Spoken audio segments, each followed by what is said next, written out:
buenos días. Hoy conversaré respecto al abordaje de la enfermedad hemorroidal.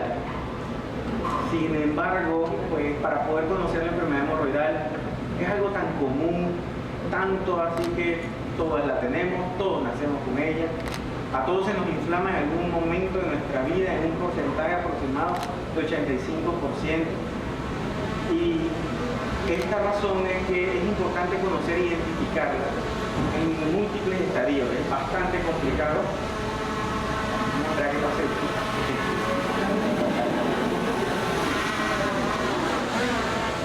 Así que bueno, muchas gracias por la asistencia. Comenzaremos entonces con el abordaje del paciente. Primero, un poquito de historia, algo de evidencia científica al respecto, signos y síntomas sobre todo de la enfermedad hemorroidal y ciertos detalles de la enfermedad hemorroidal que es importante conocer para saber qué existen, qué opciones existen y cómo pensar en ellas. A manera de introducción, pues todo comenzó con ciertas teorías. Primero, ¿qué es la hemorroide? Uno dice que son vasos, otro dice que son almohadillas, otro dice que son tejido conectivo.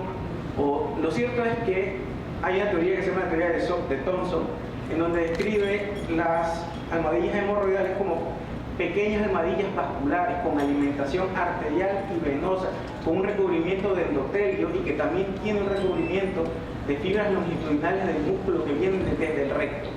Por lo tanto, es una estructura bastante compleja, no es algo muy sencillo de tratar. Sin embargo, parece alguna cosa bastante sencilla. Ella se dilata, hace distensión, hace éxtasis. Esto causa degeneración, que vamos a explicar ahora más en un momento. Se deslizan, prolapsan, hay destrucción del tejido conectivo. Y bueno, después de los 50 años, 50% de las personas después de los 50 años tienen algún componente hemorroidal. En la historia, pues, esto es algo que interesaba desde los faraones.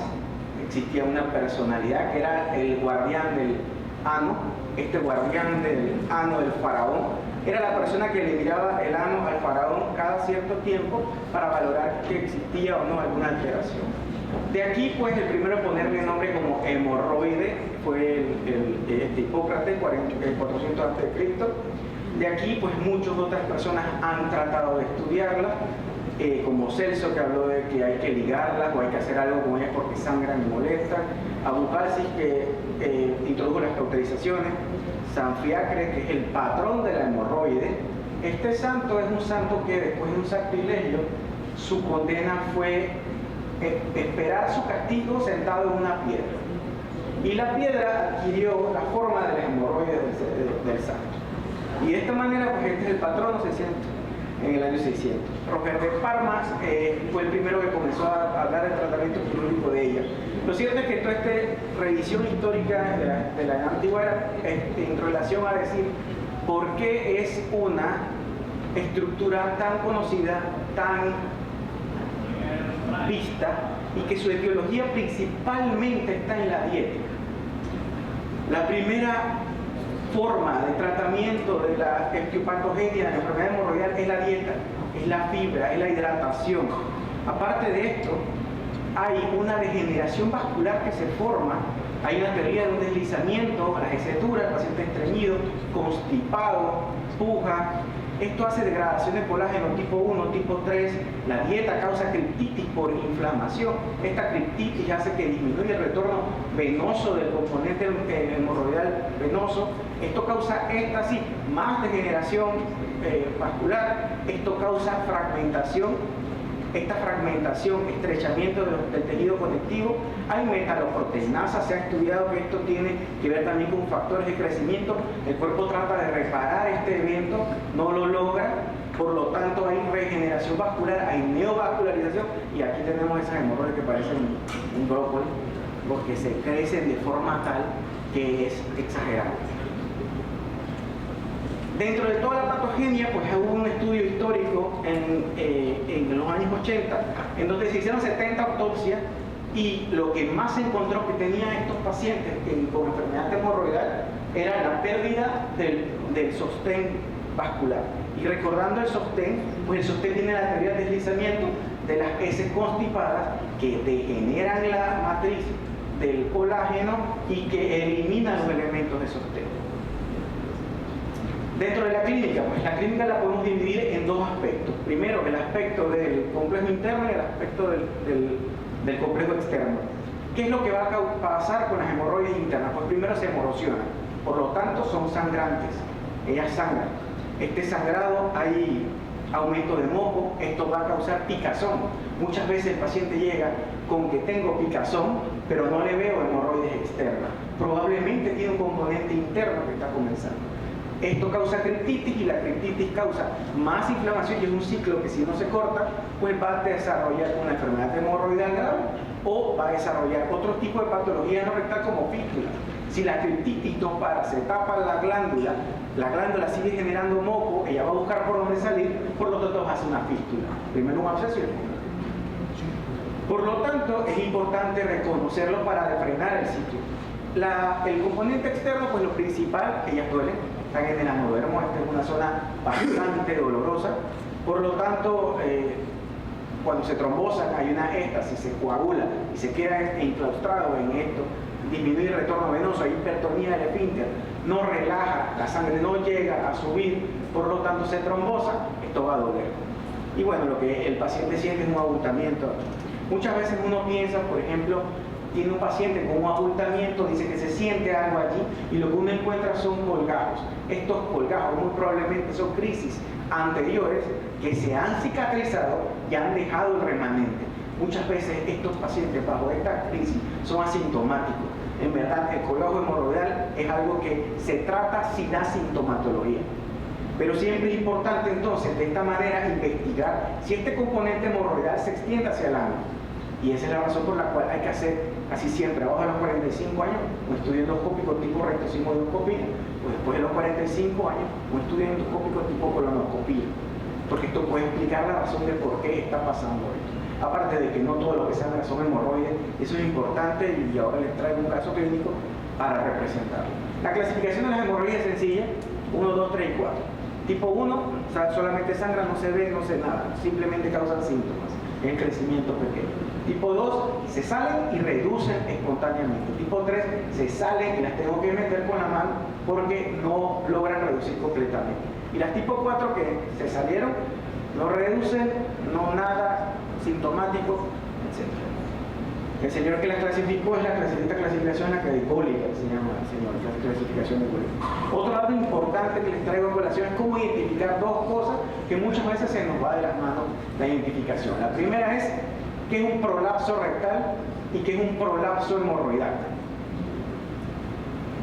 Esto que tiene pliegues radiales es un prolapso rectal, no es un prolapso hemorroidal, aunque parece prolapso hemorroidal, no lo es. El que vemos acá a los lados que tiene las almohadillas enguritadas, lobuladas y fragmentadas es un prolapso hemorroidal. Importante recordar esa imagen porque muchas veces el tratamiento es completamente distinto. El tratamiento de entrada de un prolapso rectal es quirúrgico. El tratamiento de una enfermedad hemorroidal inicialmente es médico. Hablando entonces un poquito en materia de la clínica respectiva de las hemorroides. En 2018, en la Sociedad de Colon y Recto, pues hablaban de la evidencia científica que tenemos respecto al manejo de la enfermedad hemorroidal. Para comenzar, pues, es importante la evaluación inicial endoscópicamente. ¿Por qué? Porque hay otras razones de sangrar. Lo segundo es la primera línea de tratamiento, modificaciones dietéticas. Es lo más importante. Dentro de esto, la ingesta adecuada de fibra. Aparte de la ingesta de fibra, la hidratación adecuada del paciente. De aquí pasamos entonces al siguiente línea de manejo, que son los procedimientos en la oficina o en un centro endoscópico, que son la electrocoagulación, la inyección de fenol, la ligadura con banda. Y recordar que, por ejemplo, una trombosis hemorroidal para nosotros es considerada una urgencia. Aparte del dolor es terrible, pero la urgencia se considera en los primeros 3 días. Luego del tercer día, este paciente se debe tratar médicamente como una crisis y no como una trombosis. Si se trata de abrir la hemorroide después de 3 días, el sangrado es bastante importante y el control a veces no se obtiene. Por lo tanto, se trata médicamente. Y para la última línea de tratamiento, cuando ya todo esto falla, pues es la excisión quirúrgica. que es la hemorroidectomía, y dentro de las hemorroidectomías pues también están las variantes de la arterialización hemorroidal, de las hemorroidectomías con engrapadora, etcétera, que se las mencionaré para tener una idea de esto. ¿Y qué es lo que dice la literatura de la fibra, por ejemplo, de la primera línea? Pues en prolapso la diferencia, según el plotter, a beneficio del paciente es poca. Sin embargo, el sangrado es un poquito más considerable. Como le decía, el tratamiento va de fibra, ablandadores de heces, los baños de asiento. O sea, hay 3 pilares para el tratamiento de la enfermedad hemorroidal. Primero, necesito que el ano se relaje. Segundo, necesito que el ano no esté golpeado. En aras de estos 2 momentos es que necesito ablandar las heces para que no termine de golpear más la hemorroide hacia afuera. Necesito que el ano se relaje, por lo tanto hay que hacer algo para relajarlo. Los baños de asiento. Se ha demostrado que disminuye la presión del esfínter, sobre todo en estudios coreanos y japoneses. Al disminuir la presión del esfínter, el retorno venoso aumenta. Y este retorno venoso hace que se desinfle, por decirlo así, la hemorroide. Un simple baño de asiento a sus pacientes puede tener algo de repercusión en su calidad de vida con una crisis hemorroidal. Y eso es importante tenerlo presente. Estos baños de asiento, a medida se ha estudiado de 5 a 10 minutos, en un tiempo aproximado de 2 veces al día. Cuando se levantan en la mañana y cuando se acuestan en la noche. Los flebotónicos también tienen un muy buen resultado con lo que respecta a la parte de la degradación y la fragmentación del tejido de las hemorroides. Al regenerarlo, al darle un poquito de dureza, de endurecerlo un poquito, hacer cierta retracción, el hemorroide disminuye de tamaño.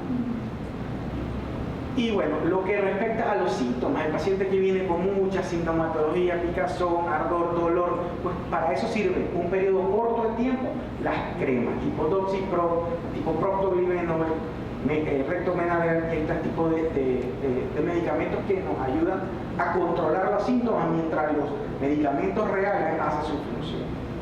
También se ha propuesto como tratamiento los bloqueadores de canal de calcio. Aquí en Panamá no existe, los mandamos a preparar prácticamente con diltiazem pulverizado en un vehículo de petrolato. Sin embargo, aún no existe ese tipo de medicamentos en Panamá. La forma en cómo esto funciona es que relaja el esfínter anal interno y de esta manera la hipertonía, que el ano se defiende de la injuria de la crisis, pues disminuye, y esto hace que el retorno venoso aumente. Sin embargo, pues hay que tener cuidado porque estos medicamentos, al ser absorbidos tan rápido en el recto, pues pueden causar hipotensión al paciente. Como le decía, en revisiones de coreanos, en estudios coreanos, pues se ha encontrado que sí disminuye la presión basal del músculo esfintérico en un simple baño de asiento. Por lo tanto, es algo que nos puede ayudar para resolver la primera parte de la sintomatología. Hay muchas veces que el paciente llega a la consulta y le dice, bueno, yo me tomé un ginkgo biloba, yo me tomé un té que me dio mi abuelita. Pues muchas de esas cosas son flebotónicos, y esa es la razón por la cual esto aumenta un poquito la capacidad que tiene el paciente. Este es un paciente que va a responder muy bien a medicamentos como Bresil, como Dafloc, como lo que es diosmina, esperidina, en un momento dado de darle tratamiento. De lo que respecta a los metaanálisis de los flavonoides en hemorroides, de 14 estudios, 1514 pacientes, se encontró que sí disminuye el dolor, el prurito, el sangrado y la recurrencia. Por eso esto es una gran ayuda, y por eso es que inicialmente el tratamiento debe ser médico, no quirúrgico. Otros randomizados de los flebotónicos, 24 estudios randomizados, 2.334 pacientes, ambos, tanto en prolapso como en sangrado, a favor de los flebotónicos. En las mujeres embarazadas, pues aquí tenemos ciertas cosas que a veces se piensa que el estado hormonal influye para la enfermedad hemorroidal de la paciente. Sin embargo, no es cierto. Lo que realmente influye es el mismo mecanismo que sucede en todas las demás personas no embarazadas. Es la constipación, es el estreñimiento, es el pujo constante, es la falta el golpeo constante al tejido de sostén. Y por lo tanto, eso es algo importante de revisar y de conversar con la paciente, porque esto es algo que podemos tratar. Y también otra cosa que traje aquí es el riesgo de lactancia del Dafloc. es bajo riesgo, se puede utilizar. Sin embargo, siempre es importante conversar con el pediatra de la señora que encuentra. Bueno, a manera de mencionarlos, voy a lo que nosotros hacemos. Esto es una anoscopía en donde se hace una electrocoagulación del tejido hemorroidal. A través del anoscopio se inserta un electrodo y este electrodo pues se hace la cauterización. Estos son los de los procedimientos de consultorio. Lo que es la inyección de escleroterapia, pues se puede hacer por endoscopía, en retroflexión, se inyecta a la hemorroide mafenol, por ejemplo, son materiales esclerosantes, y de esa manera pues se hace que el tejido por decirlo así, se cauterice, se esclerose. Otras formas de tratamiento son las ligaduras con banda. La ligadura con banda se coloca en la punta del endoscopio, se identifica el hemorroide y se coloca una ligadura en la base. Por ejemplo, en este caso se identifica dónde se encuentra el sitio de fibrina donde hubo un sangrado y se coloca en la base. Y de esa manera pues, va a suceder lo mismo del ciclo normal de isquemia, gangrena, necrosis y se cae. Y una paciente con una hemorroidectomía a largo plazo. Usualmente a estos pacientes se les cae la ligadura en 7-10 días y el paciente pues mejora los síntomas paulatinamente. Ventajas de los procedimientos de consultorio que se pueden repetir. No causan parte de las complicaciones quirúrgicas que después a largo plazo se ven, usualmente de 5 a 10 años, que son la incontinencia o la estenosis anal. En ensayos clínicos, ahora nuevos respecto a la técnica que se utiliza, por ejemplo, es muy común tratar de ver si la ligadura del procedimiento sirve, ¿por qué no lo ligamos con un material quirúrgico? Eso fue lo que se estudió y se encontró tratando de comparar la ligadura por arterialización, la cual consiste en identificar el flujo arterial que viene del recto y ligarlo a ese nivel y después de esto hacer una apexia de la misma versus simplemente pasarle una liga con un material, un bipolar que le llamamos ligachur, que es una de las compañías que lo venden, y de esta manera pues terminar con el vaso. Y los resultados han sido mejor con el sellante de vaso, a pesar de que tienen una herida que queda abierta un poquito más de tiempo. Pero esto es algo bastante técnico. Las técnicas quirúrgicas pues son la hemorroidectomía abierta, la hemorroidectomía cerrada y la hemorroidectomía con engrapadora. Como en este caso, este paciente tiene varios componentes.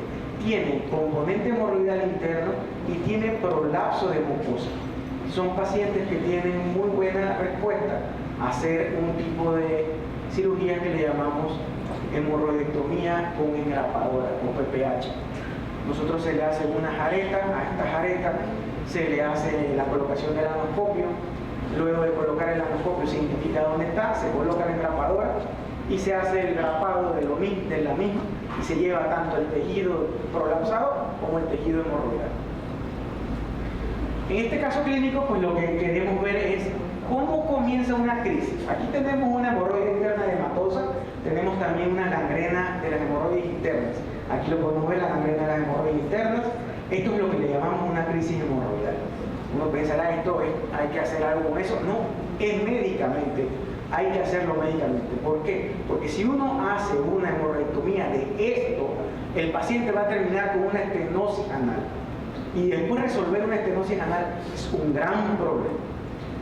15 días luego del tratamiento médico que hemos mencionado hoy en la charla, este es el resultado. 15 días. Si lo que tenía gangrenado se ha convertido ahora en un material morado, isquémico, sin embargo no está gangrenado. Luego de 15 días llevamos entonces al paciente a cirugía.